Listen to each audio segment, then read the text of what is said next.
Peace, infinite waters diving deep once again. Have we finally found Earth 2.0? Can I get a hello there? So astronomers recently discovered a planet that has a similar size as planet Earth.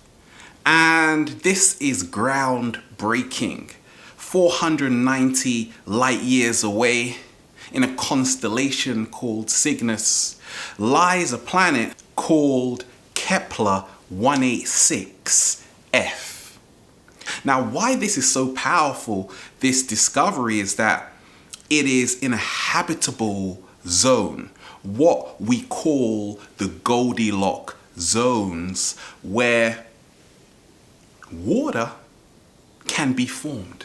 It is the right temperature for liquid water to form. So we are now realizing that life may exist there. Other life forms, alien life forms, crazy life forms, strange life forms. NASA's Kepler mission has discovered the first Earth-sized planet orbiting in the habitable zone of a star outside our solar system. The newly discovered planet is called Kepler 186f and is about 10% larger than Earth. Kepler 186f is the first validated Earth-sized planet in the habitable zone of its star. It's the outermost of 5 planets to orbit a star that is smaller and cooler than the Sun.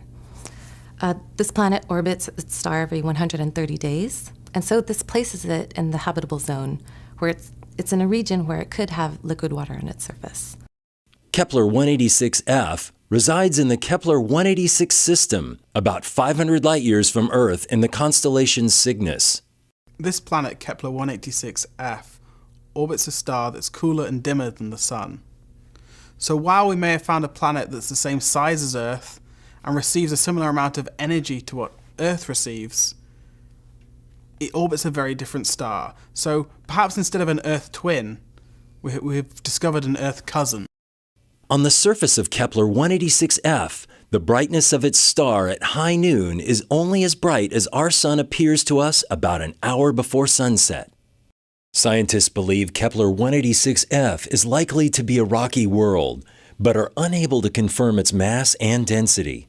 This is one of the big milestones that we've been looking for in our attempts to find out if there are places just like home and if there's life out there.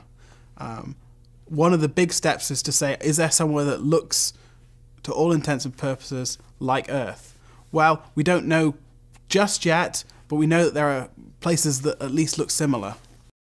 Managed by NASA's Ames Research Center, the Kepler mission collected this data using a space-based telescope to search one part of the galaxy for potentially habitable planets. Kepler, the NASA Kepler telescope, which is always going around the Milky Way looking for new planets, was from the German astronomer Johann Kepler. And in the observatory, they are always finding new discoveries. Now, I look at this from a psychological side. In becoming our greatest version, how can this help us out? Now, let's look at it. The 3 C's. Human beings are inherently curious. We want to know what is out there. Arthur C. Clarke, the author of 2001 Space Odyssey, wrote, 2 possibilities exist. Either we are alone in the universe or we are not. Both are equally terrifying. Now, Stanley Kubrick made that into a film.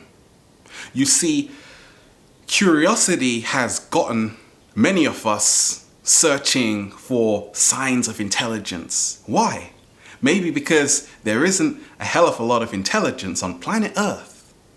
You see, I look at it, it is wonderful that our mind is expanding to realize we may not be the only intelligent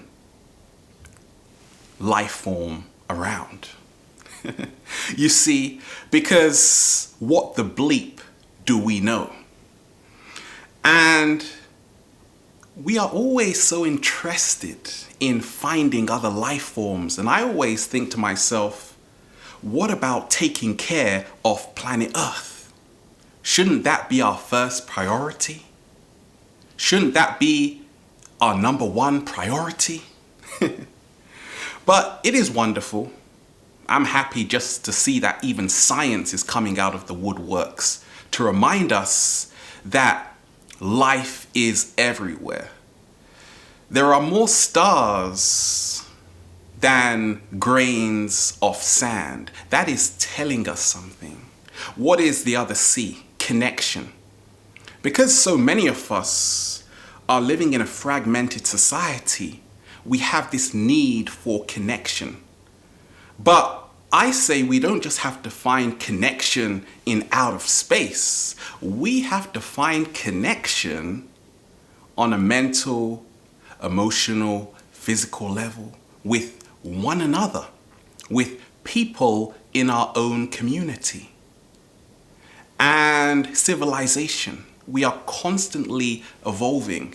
And Kepler 186f is fascinating because if life does exist there, I bet you they are going to be more advanced than us.